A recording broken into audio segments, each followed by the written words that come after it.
Everybody blames injuries. Tell me how the playoffs are different today with injuries. Well, I mean, Giannis got hurt. The Bucks had scored 38 points at half when Giannis was healthy. Well, Colin, the Suns, well, they were the number 2 seed in the West. They played together, so they have this great chemistry. Well, it's not a surprise there. Well, what about the Clippers? Kawhi Leonard's injury. Well, time out. Kawhi Leonard's in and out of the lineup for everybody he plays for. And by the way, even when Kawhi played and Paul George played this year, what were they bad at? The end of games. This is who the Clippers are. They fall behind. They're inconsistent. Kawhi's hurt. Well, what about the Utah Jazz in the West? Number 1 seed. So what? Number 1 seed doesn't mean you're the best team. Donovan Mitchell was hurt and still played. He was still their best player. And oh, by the way, Donovan Mitchell and Rudy Gobert, last 2 All-Stars picked. Meaning, of all the All-Stars, they're lower-end All-Stars in the eyes of All-Stars. Plus, they can't defend the wing. Good God, Terrence Mann ate them alive. Joy and I have been saying this for years. They can't defend the wing. So they'll never beat the LeBrons or the Paul George or the Kawhis. We knew that with Utah. They can't defend the wing. And in the West, you can't defend the wing. You're done. You're not going to win the conference championship. Well, what about the Lakers? Well, what about them? Anthony Davis came into the season out of shape. He tried to play his way into shape, and he got hurt, which, it's Anthony Davis. He's always hurt. Are you going to tell me that's a condensed season? He's the one that was out of shape. Not everybody came in out of shape. AD did. And LeBron's getting old. He gets hurt more. The West is what the West should be. The Suns, a team that played, all their best players played almost all the games. That's why their chemistry is so great. That's why they're so great late in games. And the Clippers, well, they're in the conference finals, with or without Kawhi. And he's always missing. Well, let's go to the East now. I forgot Denver. Jamal Murray's injury. All right, it's an injury. They were swept by Phoenix. You're going to tell me if they had Jamal Murray, they would have won? They couldn't win a game without Jamal Murray. Since when has Denver roared into the finals in any year? So let's go to the East. Well, Joel Embiid got hurt. No, the Sixers were exactly what they've been for 3 years.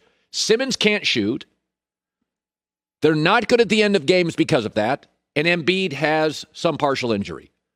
That's their story for the last 4 years. All right, what about the Celtics? Jaylen Brown's injury. They were a 7 seed all year long. All year long, they were inconsistent. I mean, there was topics on this show regularly. Is Brad Stevens going to get fired? And that was a topic all year. What about the Knicks? They didn't have any injuries. What about the Heat? They weren't that good. That's not an injury thing. That's a not that good thing. The number 1 team in the playoffs that has the condensed schedule, injuries are really the key, is Brooklyn. Oh, wait, Kyrie and Kevin Durant's legacies they're hurt a lot. So you're going to blame that on the condensed schedule. Well, what about James Harden? Okay, I'm going to be nice here, but he came into the season fat because he wanted out of Houston. He didn't work out. And so he came into the season not ready to perform. And like AD, had to play himself into shape. And that's hard. And so for the first time in his career, he usually comes into seasons in great shape. He came in completely out of shape. You went to Twitter, you saw the images, and he tried to play himself into shape. Good luck playing yourself into shape in the NBA. That would be like not training for a marathon, running it, and then pulling a hamstring in mile 19 and going, it's the marathon's fault. Got to train for that puppy. So tell me all the injuries that are changing things. The Suns, the Clippers, and the Bucks, there's no surprise here.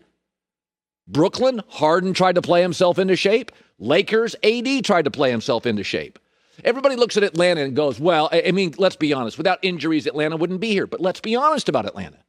The minute Nate McMillan took that job, they went 27-11 in the regular season. They were good. And then they got to face the Knicks in the first round. Well, according to the odds makers, they were favored. And then they faced the Sixers in the next round. That wasn't injuries. The Sixers led those games late. What determined the outcome of those games was Ben Simmons couldn't hit a free throw. They couldn't have him on the floor. The Sixers had that series won. They couldn't hit free throws. That's not about injuries. It's about you couldn't have your point guard on the floor. Ben Simmons would not shoot in the second half. That's not about injuries. Stop using excuses. Stop being a victim. Everybody's where they should be. By the way, we've had enough injuries to stars. You could make the argument the playing field's even. Everybody's got somebody hurt, except Phoenix. The bus leaves town every day. At 45, stop blaming mom and dad, the government, your boss. You're where you should be, just like all these NBA teams. So I like Paul George. I ran into him once, and he was very complimentary of this show. Of course, it is rather good. Anyway, he was saying this week, Paul George was, that he is the most criticized star in the NBA, and he does get a lot of criticism. I don't think there's any question about that, and Charles Barkley did not want to hear it. Well, he's not wrong. Criticism is actually a badge of honor. In my business, criticism equals popular. You have to watch somebody to criticize them. I mean, Jeremy Grant's a good player. He plays for the awful Pistons. He could use some criticism. Nobody knows who he is. Does he have a shoe deal? Jeremy Grant needs me to talk about him, Skip to talk about him, Joy to talk about him for like 4 weeks. He'd probably get a shoe deal. The difference today with criticism, of course, it comes from so many different angles. It used to be you had a roof and there'd be a little leak, and you could just plug the leak. It was the local columnist. Sam Smith in Chicago would criticize Jordan, and Jordan would be like, I'm not going to talk to him anymore, and he'd plug the leak. Now the roof has like 38 leaks. You stop one, there's another one. There's Twitter criticism. There's Instagram criticism. There's Snapchat criticism. There's cable TV guys like me talking or Joy talking criticism. There's the local columnist and the beat reporter criticism. There's sports talk radio. Michael Jordan wasn't really in an era of sports talk radio, so fans are ripping you and you hear it driving to the arena. That's the difference. The roof has a lot more leaks now, and you just can't plug them up. So, yeah, it comes from a lot of different angles. Now, of course, there is resolution to this. Put the phone down and read. But there was a man, I didn't know him personally. He was a poet, a playwright in London. His name was Oscar Wilde. And he was very good with words. And Oscar Wilde used to have a saying, the only thing worse than being talked about is not being talked about.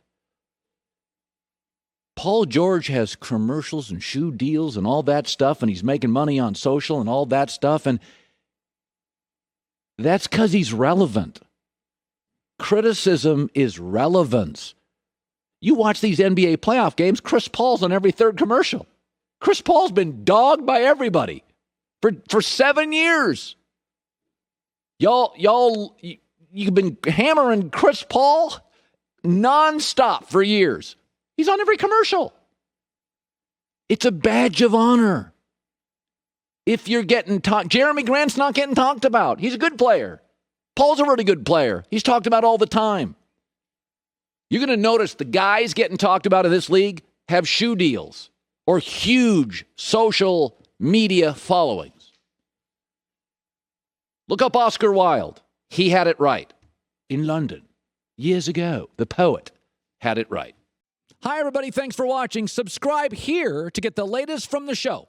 Also, be sure to check out more of the best clips from The Herd or go watch a few segments from other shows on FS1.